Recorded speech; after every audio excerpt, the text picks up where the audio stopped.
Okay. Oh, ooh, that's a little loud. I might get feedback. Better? Nope. Is it the last knob? There.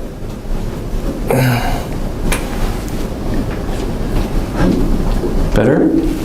Yeah. Is it this one? Yeah. Okay. All right, so welcome to our seminar on teaching methods and strategies. And by the way, there was some font problem with the handout, and I uploaded a cleaned up version earlier today. So you might have gotten a copy. I don't know if does the text, the fonts look okay on yours? Okay. Okay. For a while there was a messed up version, and I corrected it, some problem with the text. Anyway, and I just uploaded a little handout on scaffolding. First of all, for the grad students, we have a little survey back there you can take with you and bring back. We think it'll take about half an hour to fill out. It's basically a survey about needs of grad students, professional development needs, academic English needs. So we would appreciate it if at the end of the talk, if you're a grad student, to pick up the survey, fill it out, and bring it back to us. You can bring it back next door to the main office, the main CTL office, to the teaching team, to my colleague Jin Sun, who is a teaching team researcher. And we make sure you fill out all of the required fields, anything that has a star next to it that's required and you need to fill out. So you bring it back sometime, and if you're a grad student, of course, we'll give you a 5,000 won, 5,000 won coupon. It's called, what is it? Korean Culture Pass, the Munhwa Sangpumgon, which is good at various stores. So for your trouble, we'll give you that. And it's something that we are doing to assess the needs of grad students and do some research on grad students' needs. So bring it back next week sometime to the main office, if you would do that. And that's for grad students. Okay, last time we were talking about the advantages and disadvantages of kind of different kinds of lesson formats, and we're going to continue that today and then talk more about presenting concepts and materials in the classroom and what you do in the classroom and such. So before we get to the review, let's kind of think what a typical classroom consists of. You probably have an introduction, you probably have maybe a lecture or a lecture discussion, and then a conclusion, hopefully at the end. So in an introduction, what does the professor do? What do good lecturers do in the introduction? Share like objectives and goals of today's learning. Okay, so objectives and goals for today's lesson. What else?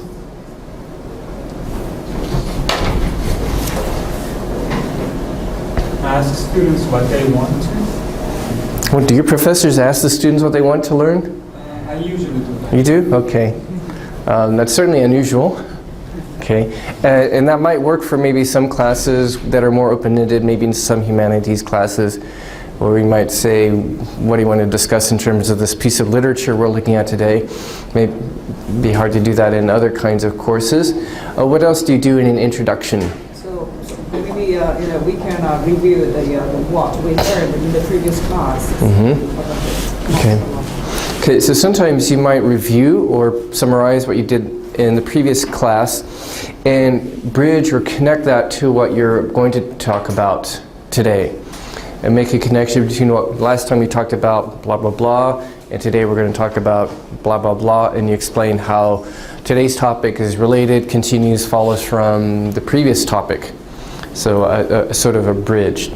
So sometimes we do bridging, we set out our goals or objectives. What else do you do?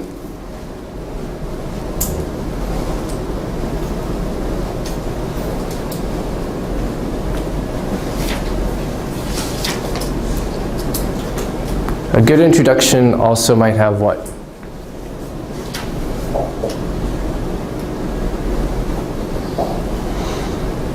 reading or just establish or set a rapport between a professor and students? Is it kind of things like? Sometimes, especially the first day, the first week. Okay. Other good lectures will probably give an overview. So for example, today we're going to talk about X, and in order to talk about X, we need to look at A, B, and C. And you briefly explain what X is, and you briefly explain what A, B, and C are. You give them sort of a preview. And why is that really helpful? So you can provide some schematic or background knowledge before you even start teaching. Okay, it gives us what's called schema, and so word is going to come up again later. If you don't know the word, it might be in my handout today. S-C-H-E-M-A, schema. This is a Greek word. I like Greek words in English.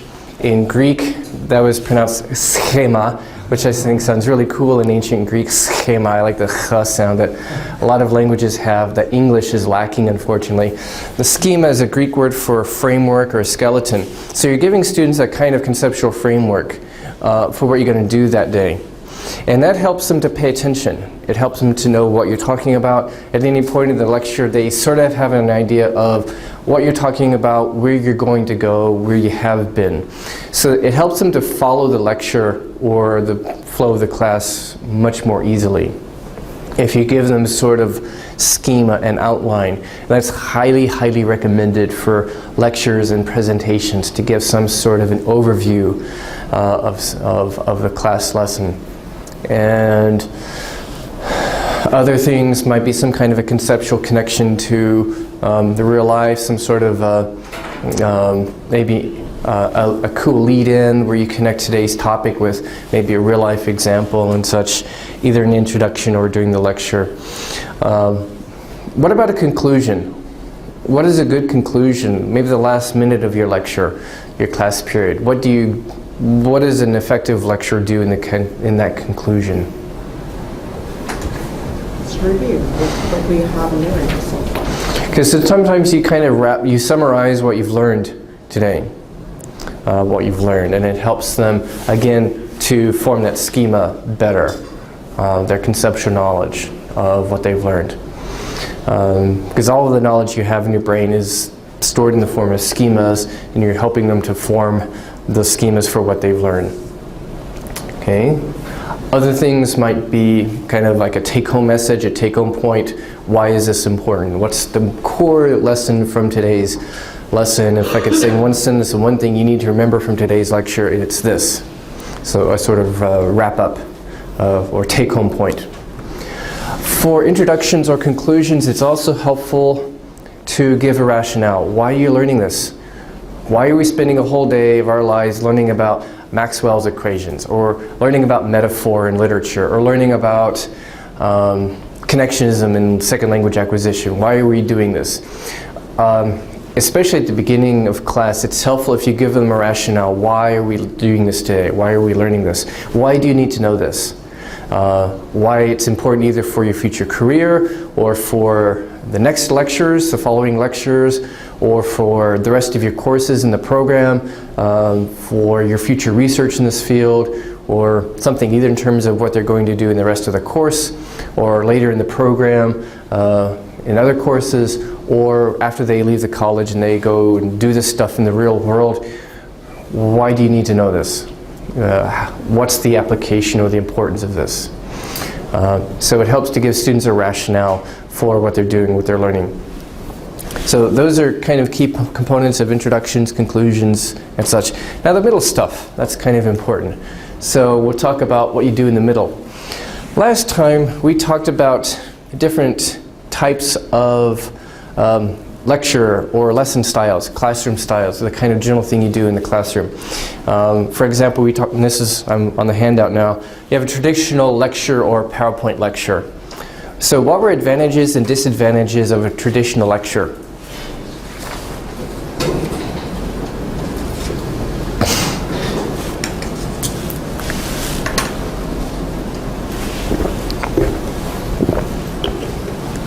There's no interaction between a professor and student. That is one of the disadvantages. Okay, there's no interaction. So professor or teacher-centered. Yes, teacher-centered. So it may not consider the needs of the students, the learning needs of the students. And what else? Advantages, disadvantages of lecture formats.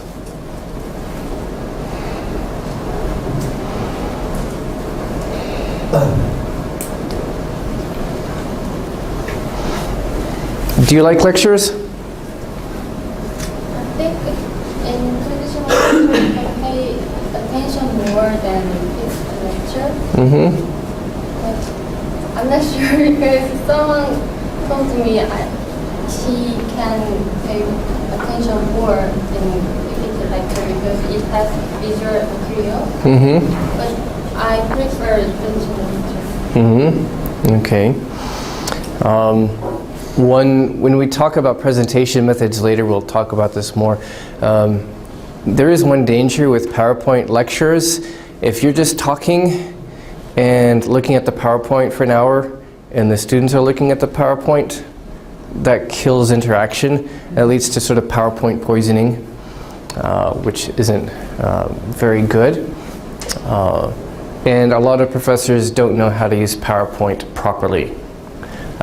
In a later seminar, we will talk about how to properly use PowerPoint, Prezi, visual aids, how to use it right, how not to use it, and such, or even how to not use it at all. I personally never use it myself, but for some contents it's helpful. As a teacher, you have full control when you're doing a lecture. You have full control over the content and everything. And you can transfer a lot of information by talking in 60 minutes. And the students can write down a lot of information and they can listen to a lot of information. The question is, do they learn it in a meaningful way? And are they going to remember it after your course is over? How well do you think students are going to remember? Do you think if you lecture for an hour every day for 16 weeks, are the students going to learn deeply, and are they going to remember the important stuff after they're finished with your final exam in your class? It will be a short-term memory because they are quite busy writing down what the professor says, so that they cannot, it cannot penetrate into their mind and brain. So it is short-term, so they will forget everything. Because immediately they finish the course, many of the students. Yes, a lot of studies have shown this, especially studies on science education, where science classes rely heavily on lecture. Very traditional lecture or PowerPoint lecture. A lot of studies in education have shown this. And at the end of today's session, I'll show you a video about a physics professor at Harvard who is realizing this. He would spend time lecturing important physics concepts and give an exam, and half the students got it wrong on the exam. So he does another lecture on the same topic, the same thing. He thinks he does a marvelous job of explaining it. And he looks at the students and they're looking like that. Their eyes are glazed over. Clearly a lot of them still don't get it. And so he just experimentally tries something different, something interactive, and I'll show you at the end of later on how that looks. Lecture discussion, of course, is more interactive. You give up a little bit of control, but you get some participation from students. What are your thoughts on the advantages and disadvantages of lecture and discussion? Posing questions, getting students to ask questions.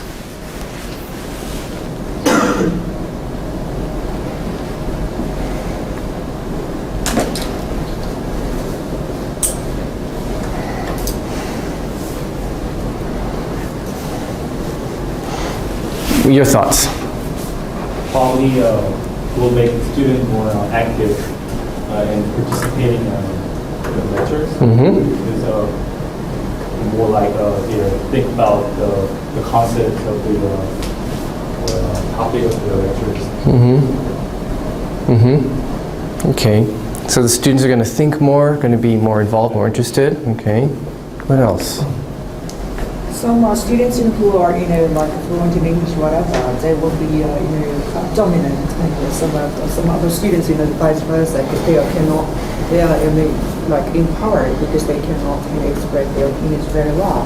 Mm-hmm. So they are like reserved and they are like marginalized in class. The Korean students are marginalized, yes. Yes. I guess students will be more prepared when they come to class. Okay, so ideally students are going to be more prepared. If maybe they're more interested, because it is a bit more student-centered, and so they may be more interested and they may be more prepared before class. And later on we're going to talk about other methods of making sure students prepare before class.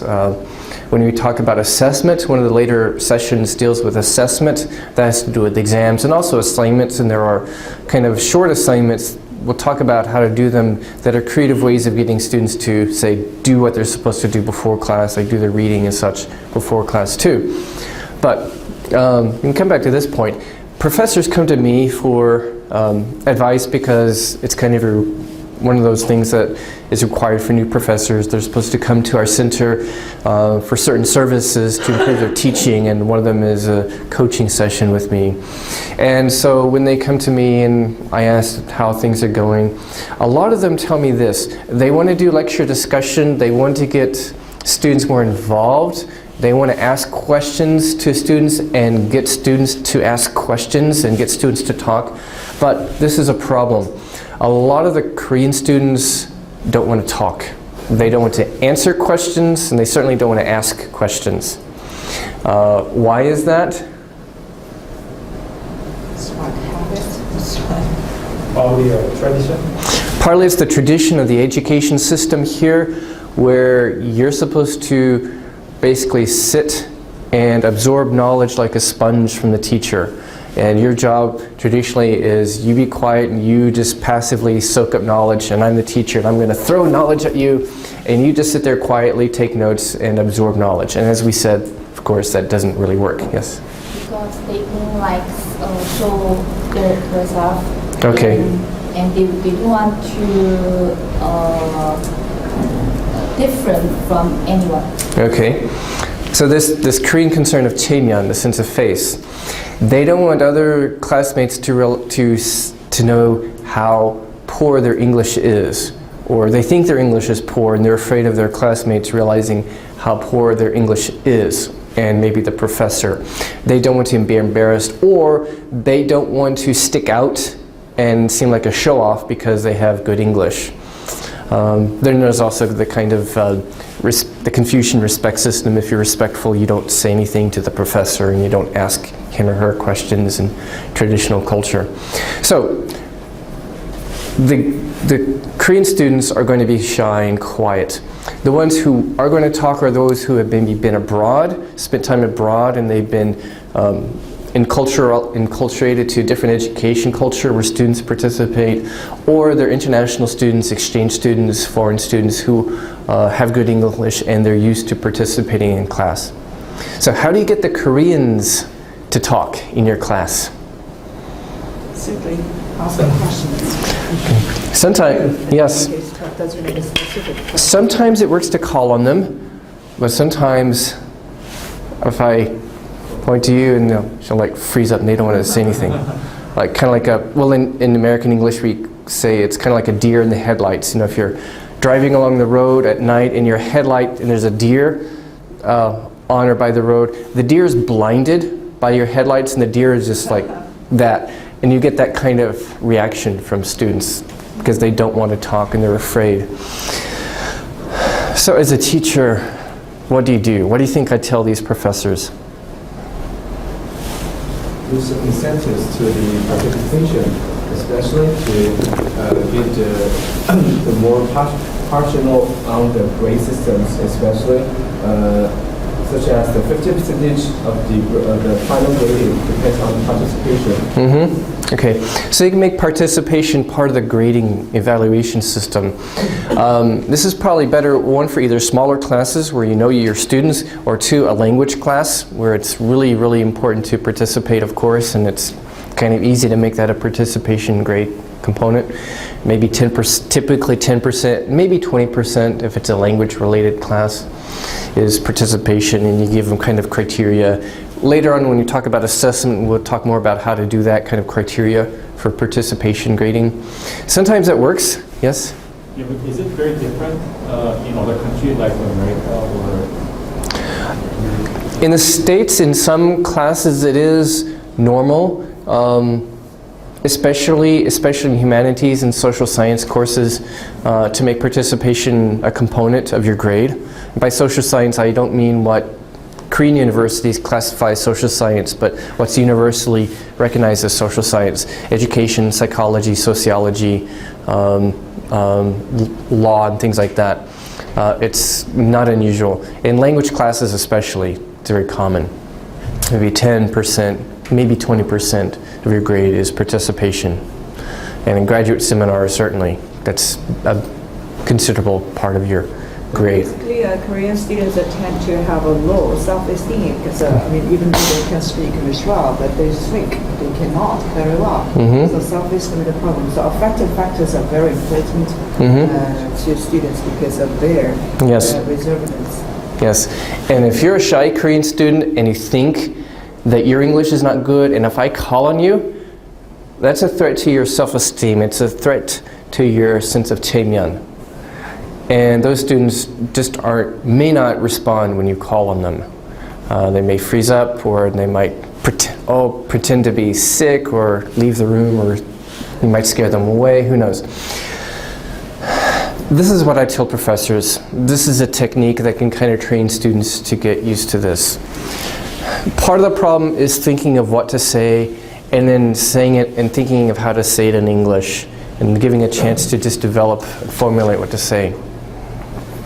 So there's a technique called think, pair, share that I recommend to professors. Instead of me calling directly on students, if I find that direct questions don't work, what I might do is this. Instead of calling on people, I might say, okay, turn to a neighbor and talk about this for 1 minute. Or I might say, okay, think about this for 30 seconds, then now turn to your neighbor and talk to your neighbor about this for 1 minute or 2 minutes. Then I let the students talk to each other. Then I say, okay, let's come back. Then I call on a few students. By then they've had a chance to formulate what they want to say, and I could call on a few students, not all, but it's just a few, and get their responses. This can be a way of training students to do classroom interaction and a way of training them for group activities, which we'll talk about a little bit today and later on in next sessions in group activities. So the think, pair, share can be a helpful way around this. So it's a pretty simple concept. Instead of me calling on students, I find that doesn't work, I'll just say, okay, talk to each other. Talk to a partner, pairs, maybe groups of 3, whatever. Talk to the person next to you, what do you think about this? And that's a way of doing questions. We'll talk more later about questioning technique. I think when we talk about interactive classes, I'll have more to say about types of questions to pose to students and how to make questions work more. So we'll talk about that a little bit later on in I think the later session when we talk about interactive classrooms. So there are ways of doing, kind of adapting the lecture discussion format like that by bringing in pair discussion to kind of save the lecture discussion format when you've got shy students. Next, we've got group activities, maybe lecture discussion with group activities. What are the advantages of doing group activities?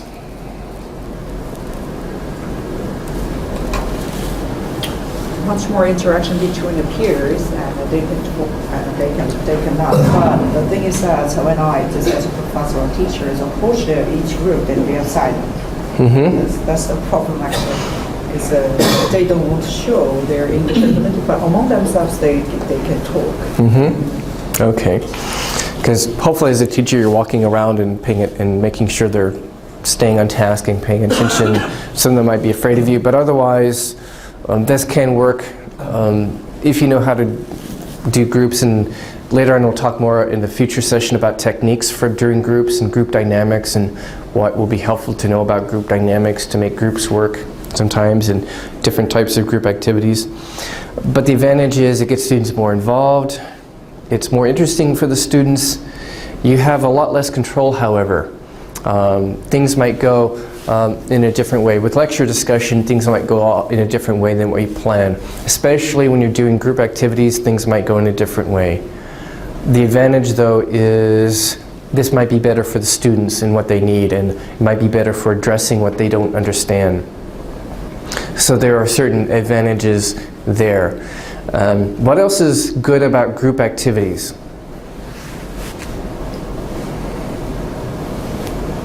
Might be a better way of collecting a fresh idea from students.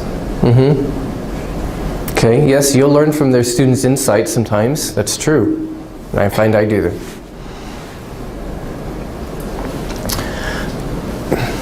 There's something else.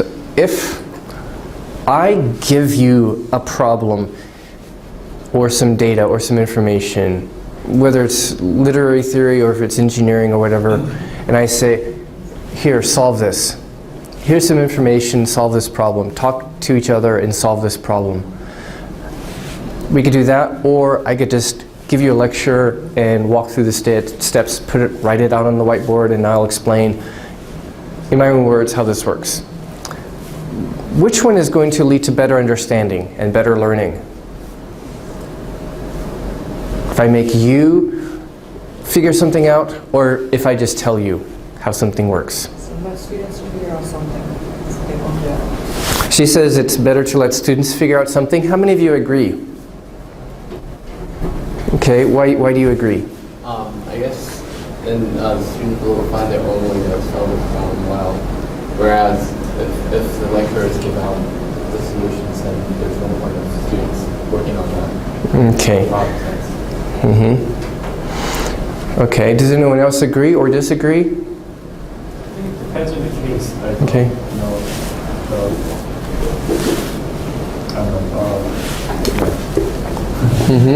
Okay, it might depend. There might be some things that are better done by lecture, of course, or a short lecture and then a group activity. But there is an advantage.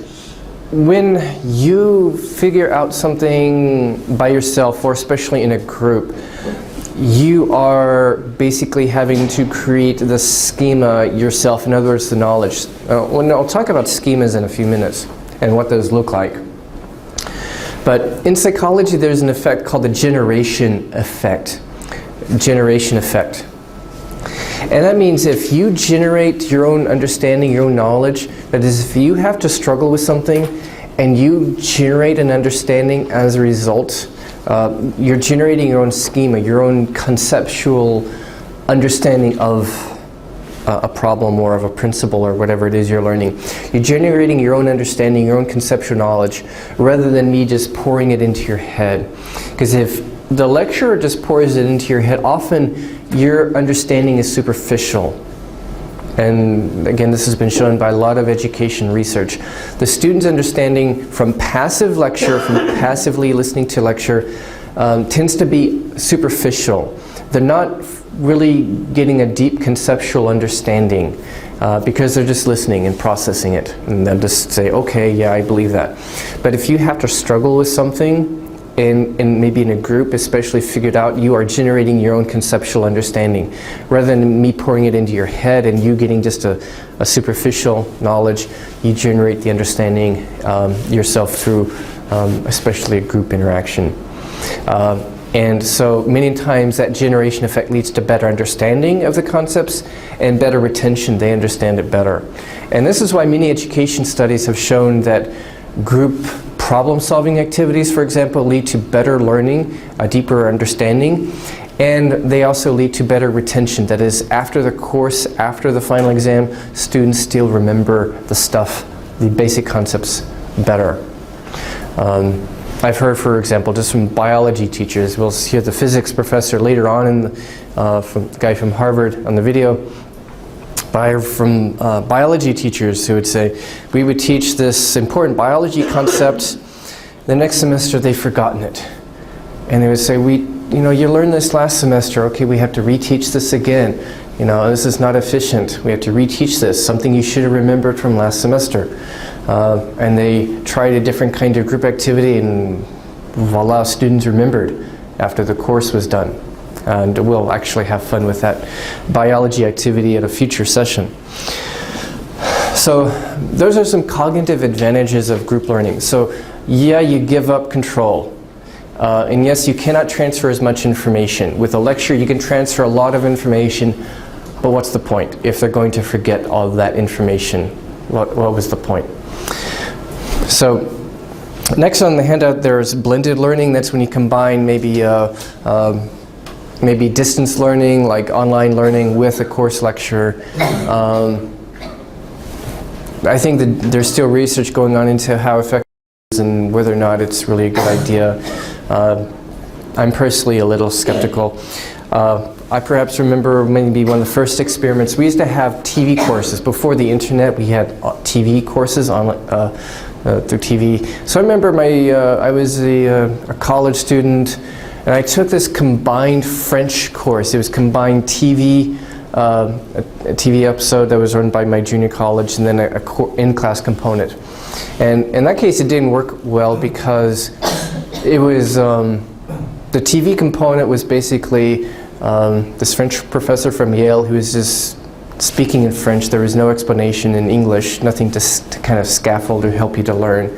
And then I come to the class, and there's this American guy whose French is really bad, and he's just barking at us in French. And that wasn't a good experience because his French wasn't good. So that's kind of a bad blended learning. So blended learning really depends on the quality of the online content and the quality of the interaction. But definitely interaction is important. And that's why I'm kind of skeptical of web-based learning. There's flipped classrooms. And if you're really radical, you might try this. I think this is better, though, if you're an experienced teacher before you try this. A flipped classroom, I've never done it, and I don't know really what the research has yet to say because this is very new stuff. A flipped classroom means the students have to watch a lecture before class. It could be your own lecture, it could be a lecture from some star professor from Harvard or Yale, whatever. And then in class, you do group activities and maybe some discussion. And if you're an experienced teacher, you might want to try that someday. I might try it someday, I haven't yet. Now, these are different kinds of options for what you do in the classroom. Now let me ask you this. What is the attention span of a typical college student or a typical adult? What's their attention span? 10 minutes. Okay, it's about 10 minutes. So, and this is a consideration, especially if you're using lecture. The student's attention at the beginning of classes may be here, and after about 10 minutes, your attention kind of drifts, kind of wanders. And what happens after that? Well, to use attention, you're basically using the front part of your brain. It's called the executive control part of your brain, which basically manages attention and focus. That starts to get tired as you keep having to pay attention. You're getting mentally tired. And so if your mind wanders, you might come back to the lecture, but you don't have as much mental energy as before. And so it's more like that, and it keeps going down and down until the end. Okay, 5 minutes left, I can't wait to go, and your attention goes back up. What are the implications of this for what you do in the classroom as a teacher? Maybe talk to a partner and talk about this question. What are the implications of this attention span problem? And also the fact that if you're lecturing in English, this is worse. Because your students who are not native English speakers, this paying attention to something in a foreign language, it's even more mentally tiring. You're using more of your working memory than normal to listen to a lecture in a second language. And that's why you may be really tired after an English lecture. And so this effect is magnified if you're lecturing in a student's second language, like English. So, talk to each other for a minute. What are the implications of this effect for teaching?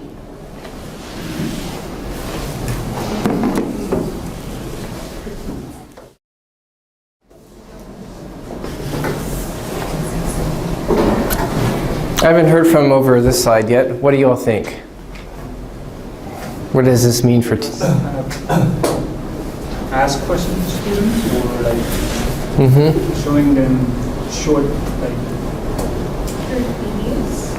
Good. Like they're changing their teaching materials. For example, from traditional lecture to during the lecture they showed a short video of the examples. Okay. Or summarize. And the other idea is summarize every 10 minutes. Okay. That's good. So that's kind of a transitional technique. And so that's one good thing is like when you move from one topic to another, it's helpful to kind of summarize, okay, we've talked about this, summarize a little bit. Now let's see what this means for blah, blah, blah. Or now let's see what the implications of X are for blah, blah, blah. So maybe kind of summarize one section of a lecture and then provide a transition or a lead-in to the next part of your lecture. So that's one way of helping students to kind of digest the information. You also mentioned punctuating your lectures with things like videos. So sometimes videos are good. It breaks up this attention span problem. Or questions, punctuating things with questions, pair activities like what we just did, as I told you, or even jokes sometimes helps. Definitely helps to have jokes. Any other thoughts on what this means for teaching?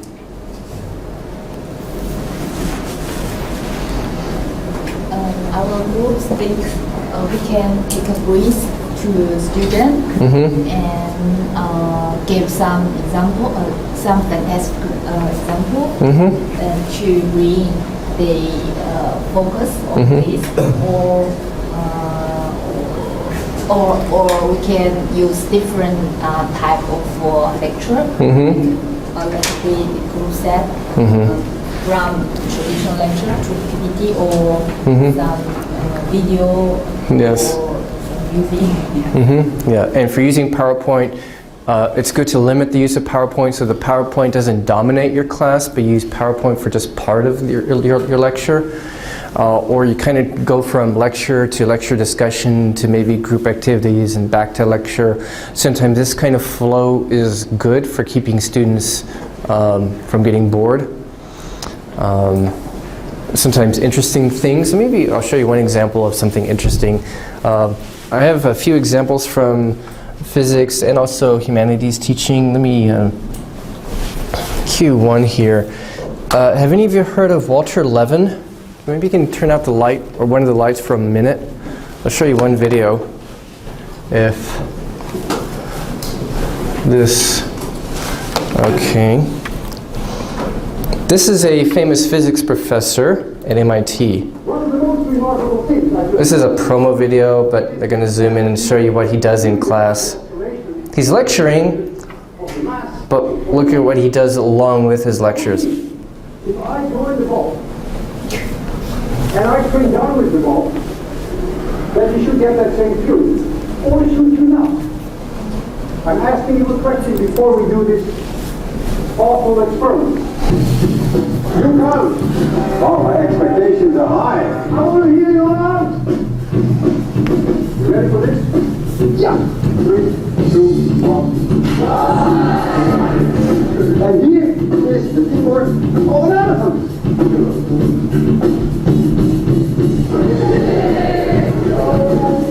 So I need to go. 1, 2, relax. What does it remind you of?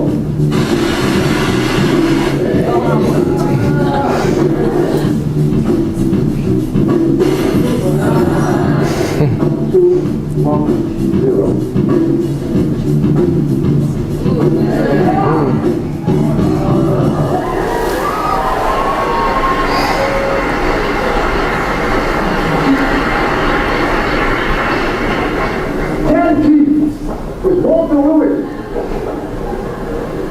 45.6 plus or minus 0.1 seconds. Physics works, I'm telling you. Okay. Maybe you can see why he's such a popular physics teacher. What was good about his lessons? Dynamic. His activities are quite dynamic. Okay. He's like an acrobat. Okay. An entertainer. Yeah. So he's doing lecture, but then he immediately connects it with a real example, and he does a lot of demonstrations like this. He was talking about pendulum motion, and he makes a human pendulum out of himself. They're usually not that dramatic, but he talks about projectile motions, and he shoots a projectile, kind of like a bullet, not a real gun, but at a toy monkey and things like that. So he connects the concept immediately with a real example. And that's really helpful. Plus the fact that he's dynamic, he's got energy and such. So demonstrations in some fields, maybe what's called realia. I don't know if you can see this. That's R-E-A-L-I-A. That means real objects. This is kind of a term in language teaching. If you're, giving a lesson about, how to talk about household items in German. If you're teaching German, you bring some actual household items or kitchen items. You bring real objects, and it helps. It's kind of a visual aid. Here, Levin is giving visual and conceptual aids. When I took statistics in grad school, the first few statistics courses were painful because my first few professors in statistics would simply write equations on the board and talk purely about math theory. They didn't care that we students were there to learn statistics so we could do research. We were there to do social science research. And our professors didn't care. It was all about the math. Like they were just teaching the psychometrics people, the people who were doing testing research. They didn't care that most of us had practical needs, and we couldn't grasp the theory when it's theory by itself, the math theory. So many times there were never practical examples of, say, practical research where these stats concepts, math concepts would be used, like a real study, or something that's like a real study, or even just an example with something that sounds like something you would use these stats for in the real world, a real life application of an ANOVA or a chi-square test. So often that was lacking, and I was so bored. And it wasn't until my fourth stats class that we had a better teacher who connected the concepts with actual research examples. And so that was bad. And this kind of relates to the next thing. Part 2 of the handout is this learning psychology exercise. And I just want to go through this quickly. This presents several learning problems. One is the fact that if you try to teach kids about how the world is round, they often don't get it at first. You try to tell them the world is round, they'll think, oh, it must be round like a pancake. Because they're still stuck in the flat earth concept. That's all they can imagine because they don't have the cognitive sophistication and the experience with anything but the flat world in front of them. And so they'll first think, oh, round like a pancake, and you try to tell them again later, show them globes or pictures of the earth from space, and they'll think, oh, it's round like a shell, and it's a shell, and the bottom half is filled with dirt and stuff, and we live here in the inside of the bottom half of it. It's like an eggshell filled half with dirt, that kind of thing. And it's not until later that they get it. Likewise, if you try to teach adults physics concepts, they'll get it wrong at first. They'll misunderstand really what the laws of motion mean, or other physics concepts.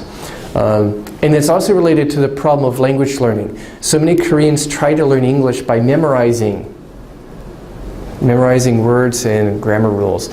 Does it work? No, because you're fighting against the way the brain works.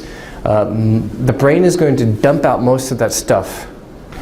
So why doesn't it work? If you tried to learn a language by memorizing things, why doesn't it work? And that's connected to the problem of why kids can't learn the round earth concept, and why adults have trouble learning difficult concepts like physics concepts, statistics concepts. It took me quite a while to learn certain statistics concepts because one, they weren't explained very well, and two, they're just very non-intuitive concepts. What does this show about how humans learn? These examples of learning, these learning problems.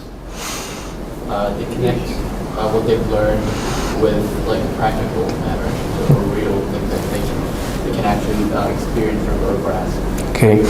People can only learn if they can connect the new knowledge with something they already know. And this is called schema. So everything that you know, that you have in your head, it's knowledge that's stored in the form of concepts. It's everything you have. Even if I ask you to list what are the characteristics of a dog and how a dog is different from a cat, well, you would access those features because they're stored under a concept of dog, and it's connected to your concept of cat, and it's part of a bigger concepts like house pets, and a bigger super concept of animals and such. And so you're accessing that conceptual knowledge.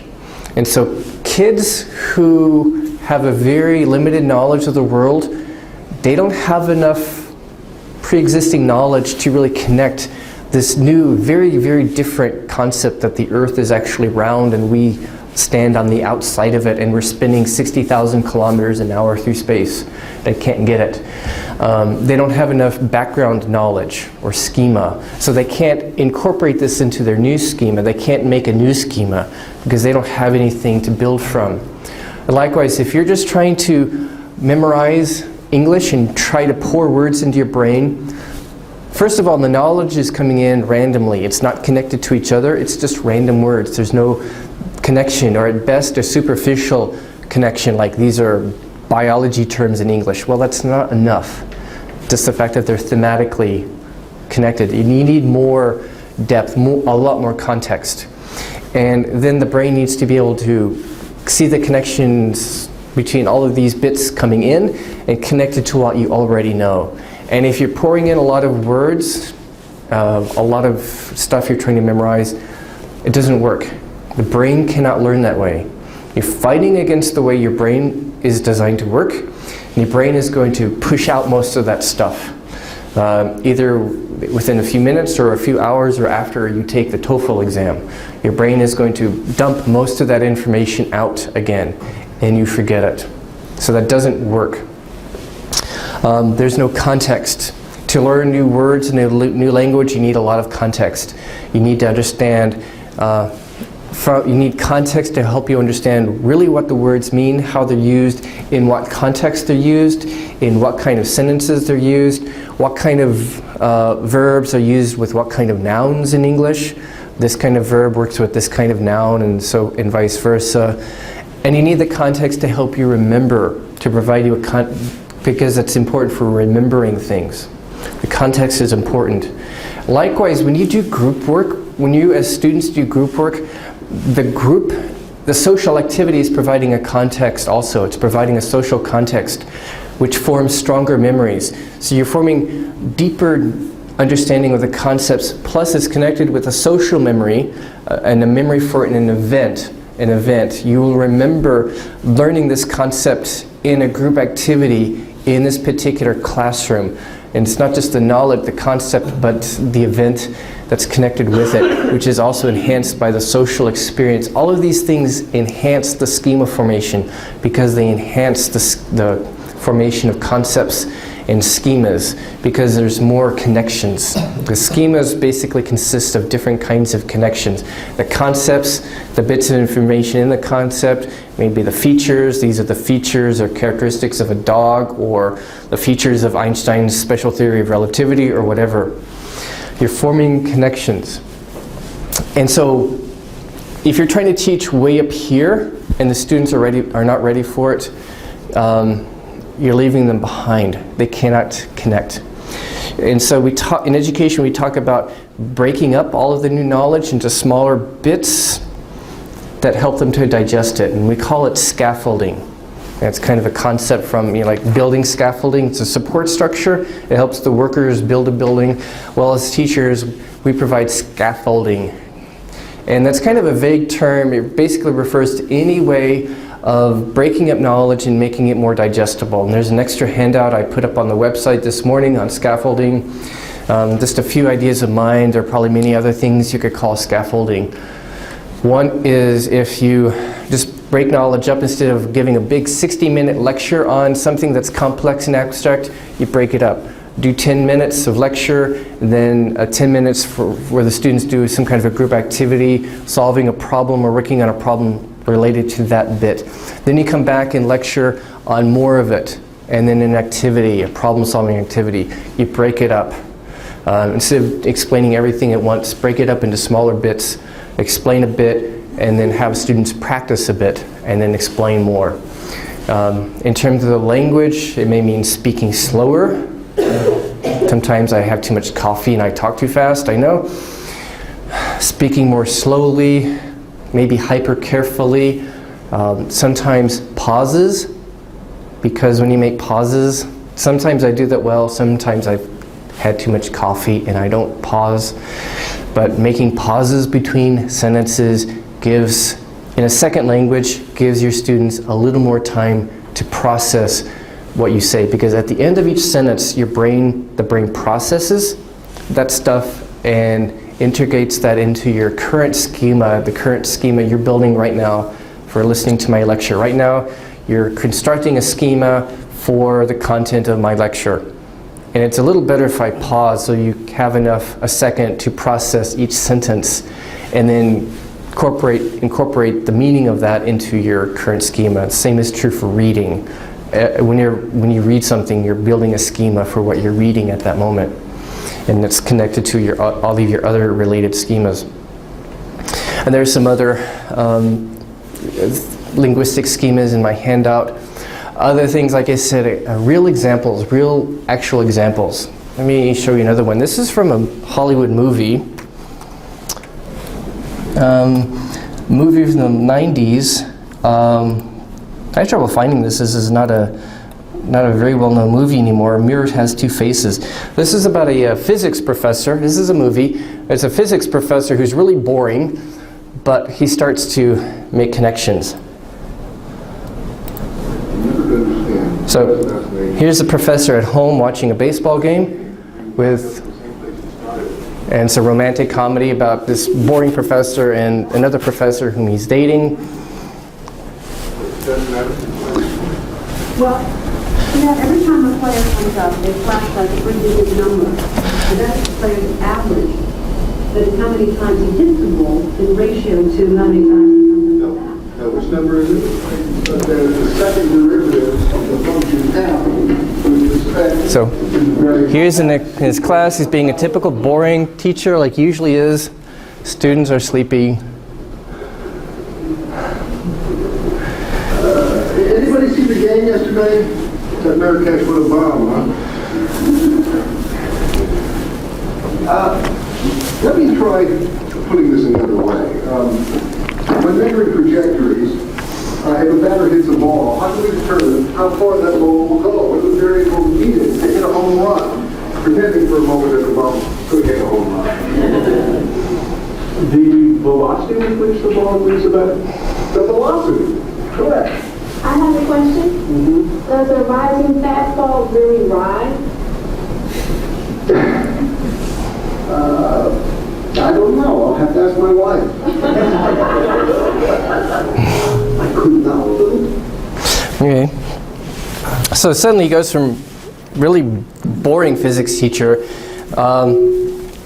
because, well, it's a romantic comedy, and one of the subplots is as a result of his love relationship, suddenly he becomes a much better teacher because she has inspired him, and instead of being a really, really boring teacher like he used to be, he starts to make a connection between the physics of motion and baseball and using a real-life example in the class, and suddenly the students kind of wake up. And you see that. That's sort of an example of what we might call scaffolding. Let's see. What would be an example of scaffolding maybe in your field? Maybe take a minute and talk with each other. In your field, what is one concept that's really hard for students to learn, especially undergraduates? What is one concept that's going to be really hard to teach?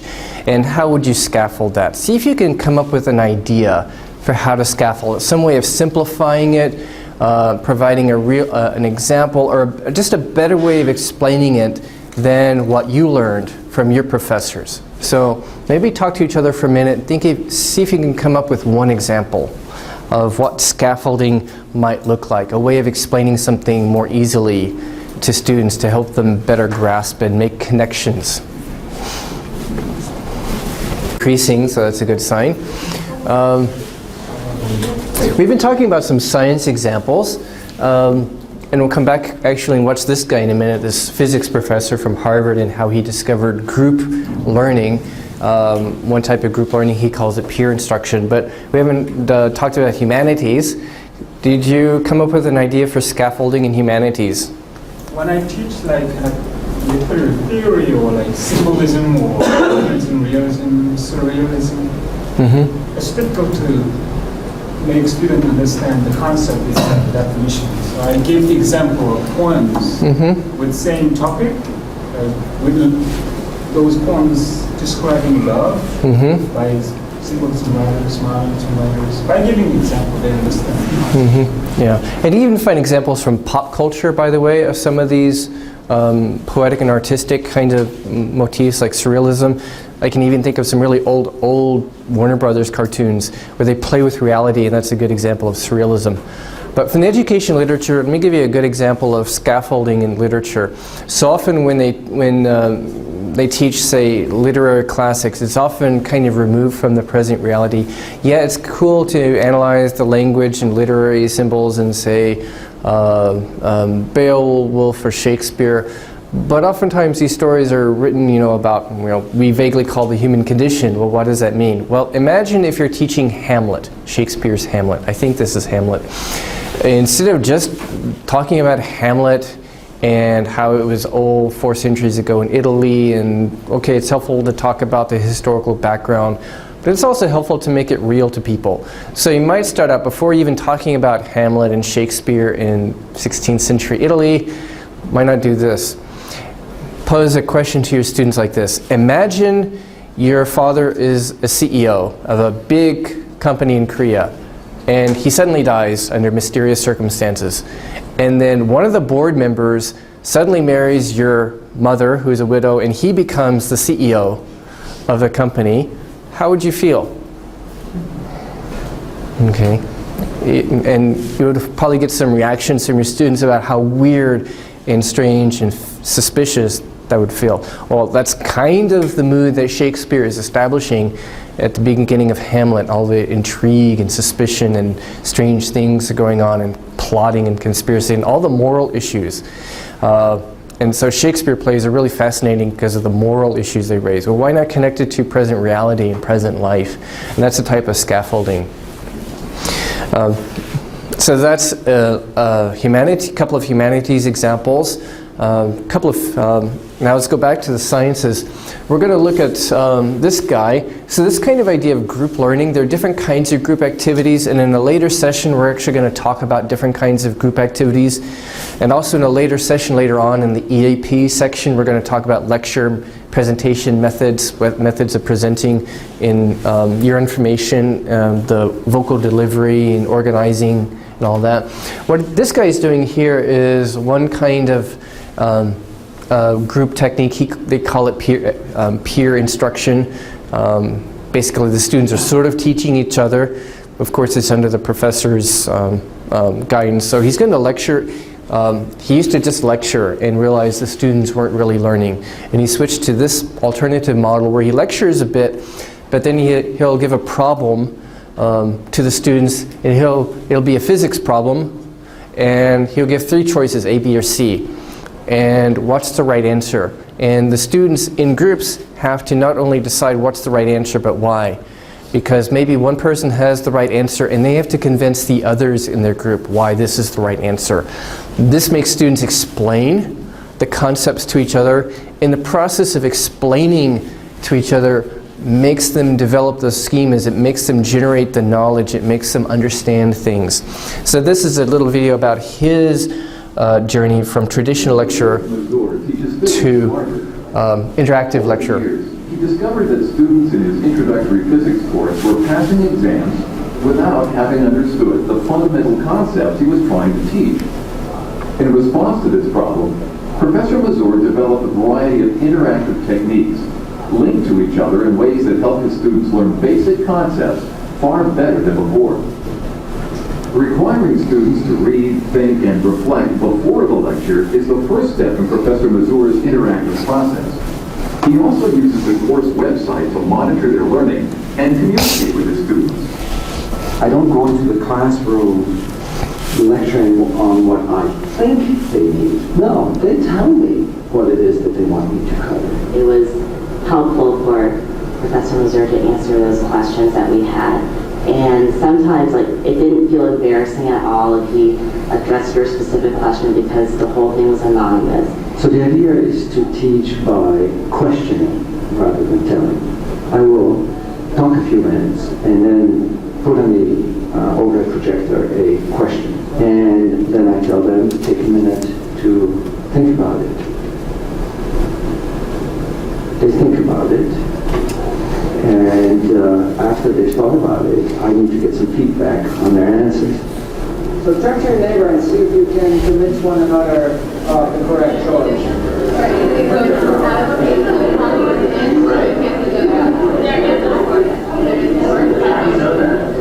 And B is down, so force at the bottom would be upwards. And in a sense, this process, this engagement, this teaching by questioning rather than by telling, forces students to develop these models in the classroom. I think the lectures were really good and it worked out really well, the idea of everyone teaching each other. And we soon realized that, yes, we were picking up the material faster than we had in the previous physics course that we had all taken. You can forget facts, but you cannot forget understanding. And that's actually exactly what I would like to achieve here. I want them to understand the subject so that they know it for the rest of their life. Okay, so here's an example from physics, and later on we'll talk about how some of those details work. You also saw students using clickers, where they use this clicker device to submit their answers, which goes to the professor's computer. Nowadays there are smartphone apps that students can use that are free to do that. We'll talk a bit about some of the dynamics later on in a future session. So that's an example of group learning, particularly a kind of problem-solving learning or peer instruction type of group learning. There are different names for some of these techniques because different people independently discovered these. People in education have known about this, of course, for a while, but independently, this guy just discovered this on his own. Other people in other fields of science and other fields have discovered similar kinds of approaches, and we'll talk about those later on. Now I want to show you a different kind of example. Here, I'll show you an example of where the professor is basically going to play with the students' minds. So we've talked about kind of problem-solving examples and exemplar or example or demonstration kinds of approaches to teaching and lecturing. This is an example of something different from, again, a humanities example now. This is from a Hollywood film called Mona Lisa's Smile, or something like that.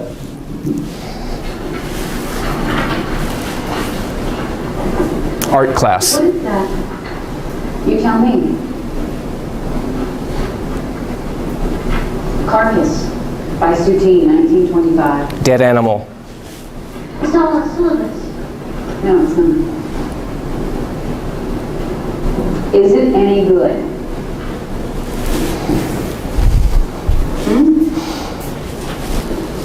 Come on, ladies. There's no wrong answer. There's also no textbook telling me what to think. It's not that easy, is it? All right, no, it's not good. In fact, I wouldn't even call it art. It's grotesque. Is there a rule against art being grotesque? I think there's something aggressive about it. And erotic. And to you, everything is erotic. Everything is erotic. Girls. Aren't there standards? Of course there are. Otherwise, a tacky velvet painting could be equated to a Rembrandt. Hey, my Uncle Pretty has 2 tacky velvet paintings. He loves those clowns. There are standards, technique, composition, color, even subject. So if you're suggesting that God inside of me is art, much less good art, then what are we going to learn? Just that. You have outlined our new syllabus, Betty. Thank you. What is art? What makes it good or bad, and who decides? Next slide, please. 25 years ago, someone thought this was brilliant. I can see that. Who? My mother. I painted it for her birthday. Next slide. This is my mom. Is it art? It's a snapshot. If I told you Anne's letters were taken, would that make a difference? Art isn't art until someone says it is. It's art. The right people. Who are they? Betty Warren. We're so lucky we have one of them right here. Could you go back to the routine, please? Just look at it again. Look beyond the paint. Let us try to open our minds to a new idea.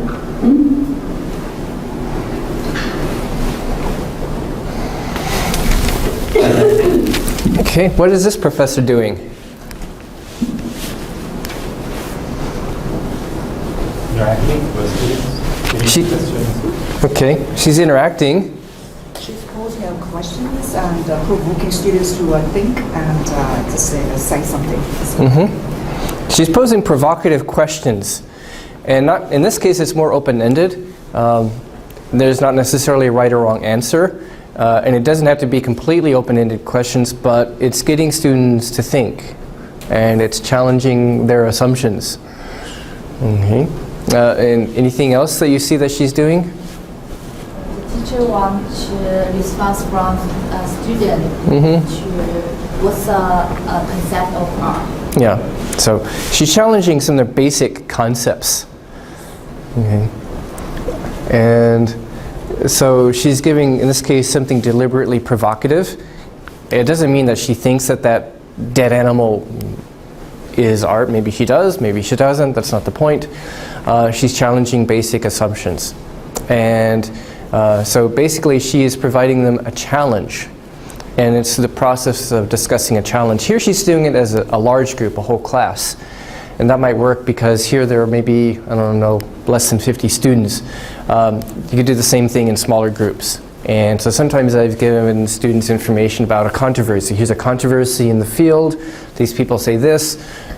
These people say that. What do you think? And I'm not interested so much in their point of view, just getting them to understand the stuff and think what are their basic conceptions about this issue. And that in itself is just giving them a challenge. Maybe you could call it challenge-based learning. In fact, some people do call it challenge-based learning. You give them a challenge or something, and this is just to get them to think and to talk. And just that process is getting them to develop more schemas and a deeper knowledge. And more or less you could do something, of course, easily in humanities like this, but sometimes in other fields you might challenge some of their basic assumptions, especially for undergraduates, because many undergraduates have misunderstandings about the field, especially if they're relatively new to the field. They're going to have misunderstandings that can be challenged effectively. In the next sessions, we're going to talk more about how to do questioning, how to do group activities, different kinds of group activities that have basically been developed in different fields, in different areas. And in future sessions, we're also going to talk about assessment methods. Professor Mazur, the physics professor from Harvard, talked about how he was getting students to maybe read or do some things before class, and then they discussed those problems in the class, what they were supposed to have read. And we'll talk about those kinds of methods in the later session about assessment. Assessment involves assignments as well as exams and such. And after those, we will get into the EAP, English for Academic Purposes, things like lectures and presentations. What do you do in a lecture? How do you organize lectures? What do you do with your voice? How do you organize your contents? How do you interact with an audience? Things like that in the future sessions. Around midterms, if you are signed up for the certificate, if you're a grad student doing the certificate program, we'll be contacting you soon about organizing a small group.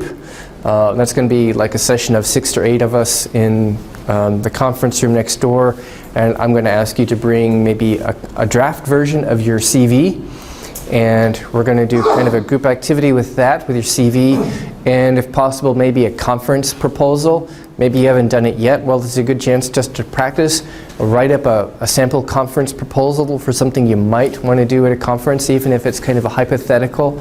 If you're a new grad student, that's okay. A hypothetical proposal for maybe a conference presentation. We're just going to talk about the written form of that, because we haven't talked about conference proposals and presentations yet. So if you're doing the certificate, we're going to, and you want to do that this semester, if you want to do those requirements this semester, we'll have you sign up for small group sessions. During the week of midterms, there is no Friday session here, but instead we will have some small group workshops for those who are seeking the graduate certificate next door at different times on Friday of midterms week in a couple weeks, and also the following week at different times. We'll be doing that.